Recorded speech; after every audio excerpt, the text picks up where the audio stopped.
نحمده ونصلي على رسوله الكريم اما بعد فاعوذ باللہ من الشیطان الرجیم بسم اللہ الرحمن الرحیم۔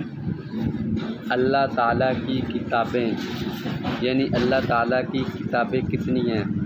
اللہ تعالیٰ کی چھوٹی بڑی بہت سی کتابیں پیغمبروں پر نازل ہوئیں، مگر بڑی کتابوں کو کتاب اور چھوٹی کتابوں کو صحیفے کہتے ہیں۔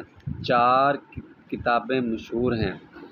چار مشہور آسمانی کتابیں کون کون سی ہیں اور کن کن پیغمبروں پر نازل ہوئیں؟ تورات جو حضرت موسیٰ علیہ السلام پر نازل ہوئیں، زبور جو حضرت داؤد علیہ السلام پر نازل ہوئیں، انجیل جو حضرت عیسیٰ علیہ السلام پر نازل ہوئی، قرآن مجید جو حضرت محمد صلی اللہ علیہ وآلہ وسلم پر نازل ہوئی۔ صحیفے کتنے ہیں اور کن کن پیغمبروں پر نازل ہوئے؟ صحیفوں کی تعداد معلوم نہیں، ہاں کچھ صحیفے حضرت آدم علیہ السلام پر اور کچھ حضرت شیس علیہ السلام پر نازل ہو گئی۔ ان کے علاوہ اور بھی بہت سے صحیفے ہیں جو بعض اور پیغمبروں پر نازل ہو گئے۔ اگر آپ کو ہماری ویڈیو اچھی لگے تو لائک بھی کر دیں، شیئر بھی کر دیں، سبسکرائب بھی کر دیں۔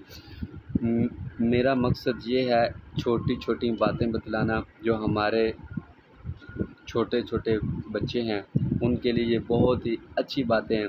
اگر وہ سیکھیں گے تو ان کو اور بھی علم حاصل ہوگا۔ جزاک اللہ احسن الجزاء۔ السلام علیکم ورحمۃ اللہ۔